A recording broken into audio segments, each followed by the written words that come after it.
What is the best way to prepare for a Broadway audition?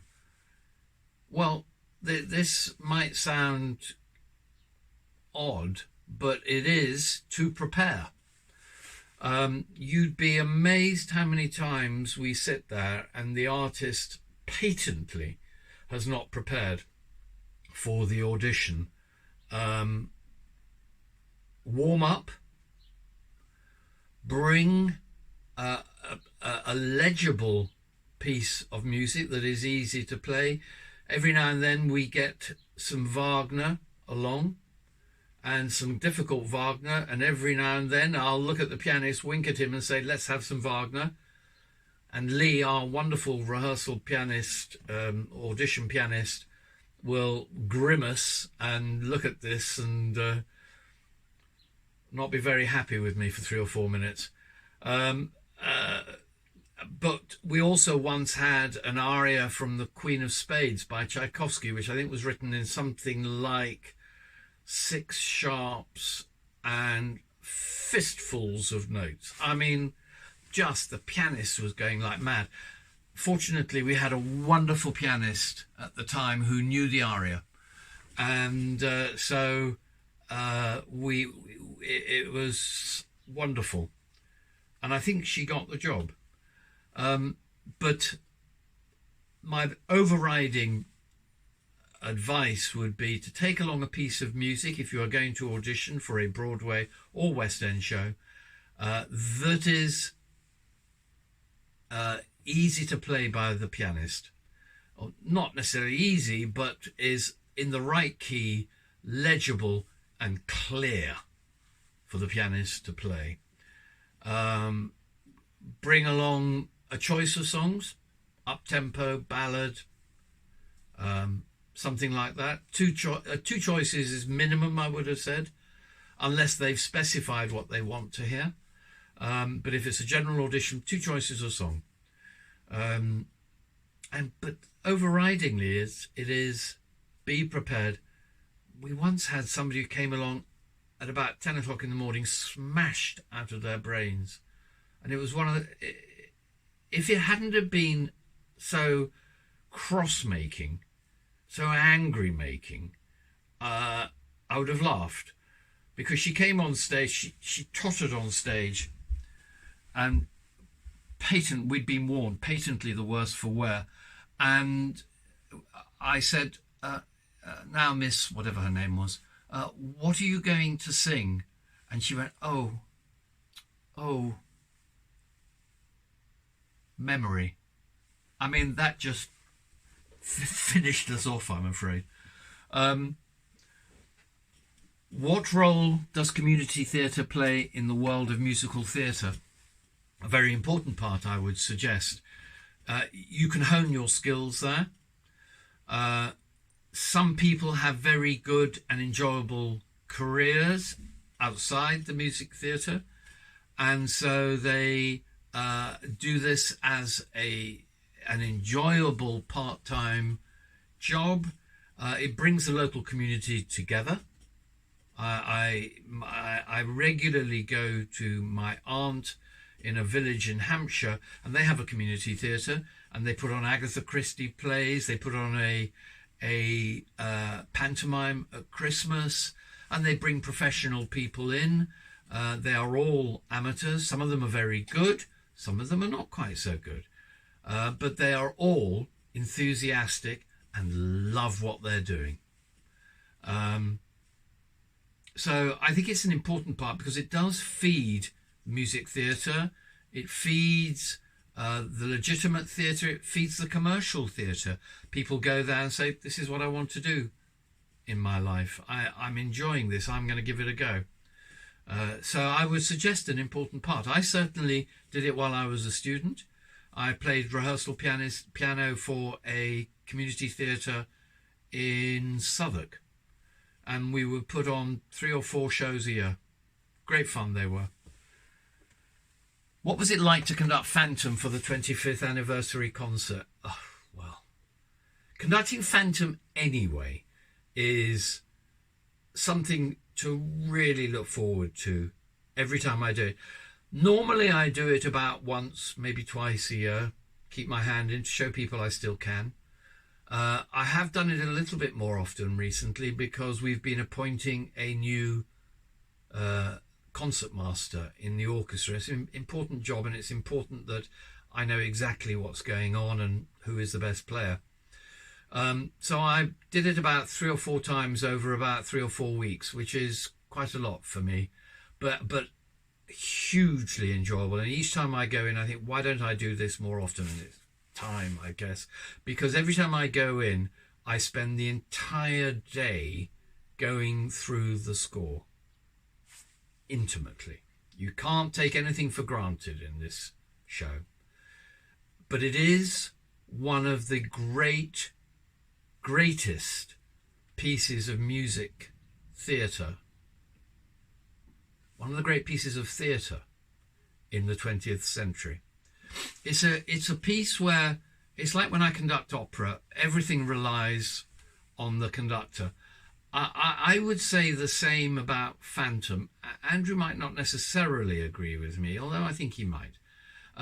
But the conductor informs everybody about everything. And that's not to say it doesn't happen in other shows, but I don't think it's, and I've done other shows, but it's not quite so key as at Phantom. It's important that all the detail is right at Phantom. For instance, that musical box, the monkey in Phantom that does this, and the music that's played live every time. It's not pre-recorded, it's not from the box, it's played live. I conduct it. It's important that all those 3 monkeys are fractionally different. Now, you may say, well, I've never noticed that. But it is important that even if they're not, and don't go back on the Phantom 25 video and put a metronome on it, but I think I'm fairly confident in saying they'll be different. I certainly try and make them different. Because subconsciously, the audience will think, oh. I'll tell you where it's actually even more important. It's in the difference of Think of Me with Carlotta and Christine. Carlotta sings it, and she goes, think of me, and she sings it very matter of fact and very, this is how the aria goes. When I conduct Think of Me and Christine's version of it, I take the edge off the top of the tempo, so that everybody subconsciously goes, oh, this is how to sing it. And it's detail like that I try and give to each music director that comes in to Phantom at Her Majesty's Theatre. I've had many highlights in my life. Conducting the Diamond Jubilee for Her Majesty the Queen at Buckingham Palace was certainly one of them. The Cunard ship naming ceremonies, Queen Mary II, Queen Victoria, Queen Elizabeth, they were another. We have large symphony orchestras, choirs, military bands. I don't do things by halves. I think you can see some of them on the net. They've been enormous fun, and every year an orchestra and I cross, my old orchestra and I cross the Atlantic on the Queen Mary II. It's a hard-fought gig for the musicians, and we value it, and we're desperately hoping that we'll be back in September this year. I hope so. There'd been Gorbachev's 80th birthday concert with the LSO. That was another one. There have been many, but boy, Phantom 25, right up there. I remember we had less than 2 weeks from the beginning of rehearsals to the final performance. So it began at Ealing Studios is where we rehearsed on the Monday, and I was in Australia until Wednesday morning. So I flew back, landing, for some reason all airlines like to do this on long distance flights. You get back at 5 o'clock in the morning, came home, had a quick shower, went straight to Ealing Studios to the rehearsals. So I had even less. Fortunately, surrounded by some incredibly talented people. But it was still hard work to get it on. By the time 10 days later came and the dress rehearsal on the Friday afternoon, we were only able to rehearse the first act. We had not run the second act by the time we came to the first performance. But some incredibly talented people made sure that that first night was the most amazing, one of the most amazing nights of my life. The reaction to it, the way everybody pulled together, the way we were all, right there we were at 200% willing this on, making it perform. And we did. It was an incredible night. And we did 3 performances. Absolutely fantastic. What are some characteristics of people you enjoy working with? Difficult question to answer. Dedication, enthusiasm. Enjoy, to take some of the others, selfishness. You learn something from everybody. Dealing with different mood swings, mood changes. My job is very much a diplomat. Fortunately, I'm now in the position where people are more wary of the mood I'm in than I am of their mood. But I temper that by saying I always remember when it was the other way around and when I started. And you have to be aware of other people's feelings. I get into a lot of I sometimes get into trouble for saying what I think, but I do tell people what I think. My opinion might be wrong. I temper it nowadays. I didn't always. I'm fairly diplomatic with it, but people are in no doubt that I think they can either do better or they're being wonderful. But I do always remember when it was the other way around and I was worried about the mood somebody else was in. So I think I've learnt that with age, with experience, and with wisdom. I hope so, anyway. Do you have any funny stories? Well, yes, many. The theatre cat once came on in the final there at Phantom of the Opera. Looked over the edge at all the musicians down there, and then something happened, probably a loud chord, and you've never seen a cat go off stage so quickly. Downstage as well, I might add. Oh yeah, it was quite funny.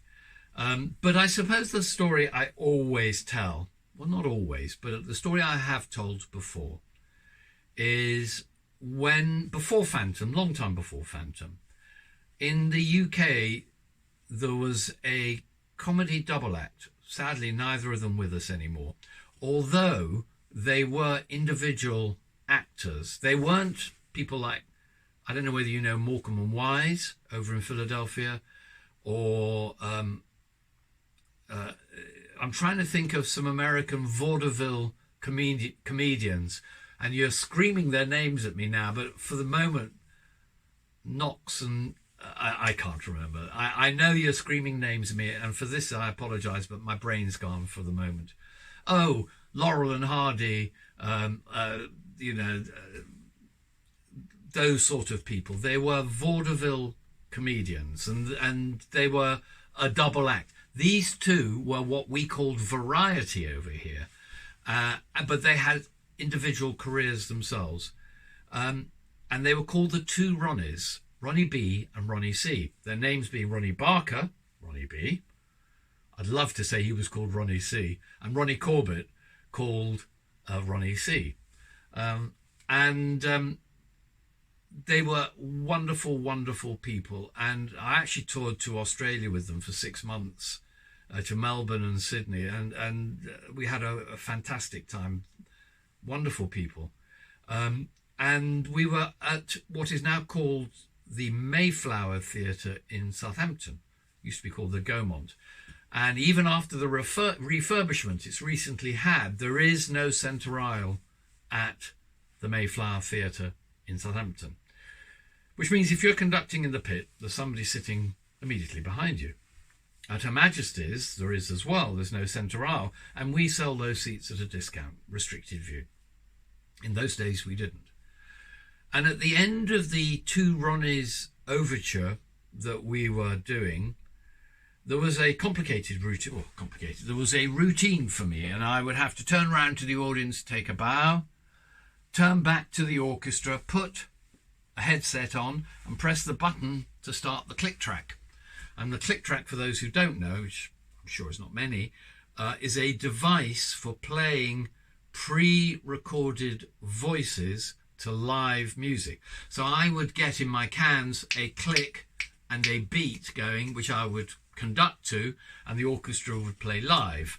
And, you know, if the dancers were dancing, it was impossible to dance and sing at the same time. You'd run out of breath after a few bars. So we used to do that. And at this particular performance, I could sense while I was conducting the overture, out of the corner, a peripheral vision, I could sense this man getting more and more agitated. So I carried on. I thought he was either enjoying it or there was going to be trouble, and it was the latter. I turned around, took a bow, and he was doing this, bouncing around in his seat as I faced the audience, and I thought I'll quickly turn back. I got the headset here and was about to press the button, and he tapped me on the shoulder, and he said, "Excuse me, would you mind sitting down, please?" I made the mistake of engaging him in conversation, telling him the job of a conductor. This wasn't going to take too long, but it was too long for the backstage crew and the Two Ronnies and the dancers all lined up waiting to go. Green lights were flashing, lights were flashing. Go, Anthony, go. What are you waiting for? Why have a conversation with the man in the front row of the stalls? So in the end, I had to say to him, "Look, I'm terribly sorry, but I am going to have to start the show." And he looked at me and he went, quite seriously, and he looked at me and he went, "Well, if you won't sit down, would you stop waving your arms about?" It's a true story, and one that I'm sure one or two orchestras have wished I would do since.